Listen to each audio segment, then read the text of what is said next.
अनिका की जिंदगी अब एक बोझ थी, न कि एक यात्रा। हर सुबह नींद से उठते ही उसकी आंखें खाली दीवारों को ताकतीं, जहां कभी उसकी हंसी की परछाइयां हुआ करती थीं।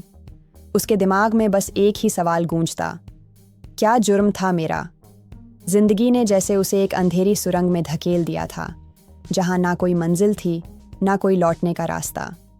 अतीत की गलियां अनिका की कहानी एक छोटे शहर से शुरू हुई थी, जहां उसका दिल मासूम था और सपने बहुत बड़े।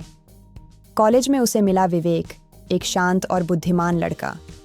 पहली बार किसी ने उसे उसके शब्दों के लिए सराहा था, उसकी कविताओं में अपना अक्स देखा था। धीरे धीरे दोनों एक दूसरे की ज़रूरत बन गए।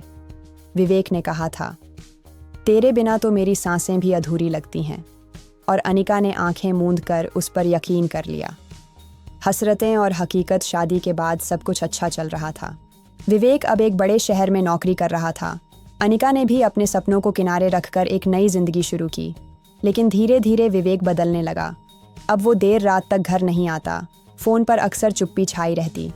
एक दिन अनिका ने उसका फ़ोन देखा। उसमें किसी और के नाम के मैसेज थे, प्यार भरे, सजीव और धोखे से भरे हुए। अनिका ने जब सवाल किया, विवेक ने साफ कहा, तू बहुत संवेदनशील है, मुझे अब तुझसे घुटन होती है। घुटन, वो शब्द अनिका के सीने में गूंजता रहा। वो लड़की जो सब कुछ छोड़कर आई थी, आज उसी पर इल्ज़ाम था, बोझ बनने का। उस रात उसने आईने में खुद को देखा, आंखें सूनी, होंठ खामोश और रूह जैसे बुझ चुकी हों। वो बुदबुदाई, इतने हिस्सों में बट गई हूँ मैं, मेरे हिस्से में कुछ बचा ही नहीं। कुछ ही महीनों में तलाक हो गया। विवेक ने दूसरा रिश्ता चुन लिया। अनिका ने एक खाली घर और एक खाली आत्मा। घर वाले कहते रहे, नई शुरुआत कर, सब भूल जा। लेकिन कौन समझाए, हर रिश्ता कोई सामान नहीं जो फेंका जा सके। अनिका अब नौकरी करती थी, लेकिन दफ्तर से लौटकर सन्नाटे का सामना करना हर रोज़ मौत जैसा लगता। कभी कभी वो पुराने खत निकालती, विवेक की लिखी कुछ पंक्तियाँ पढ़ती और सोचती, क्या ये सब झूठ था? उसे अब अकेले जीना नहीं आता था, लेकिन साथ अब किसी पर यकीन नहीं होता था। एक दिन वो शहर से दूर एक पहाड़ी इलाके में गई, खुद से मिलने के लिए।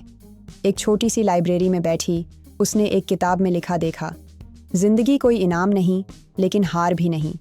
कभी कभी ये हमें टूटने देती है, ताकि हम खुद को फिर से जोड़ सकें।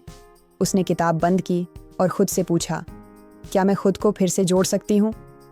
अनिका ने धीरे धीरे कविता लिखना फिर से शुरू किया। पहले अपने लिए, फिर ब्लॉग पर, और फिर हज़ारों लोग उसे पढ़ने लगे।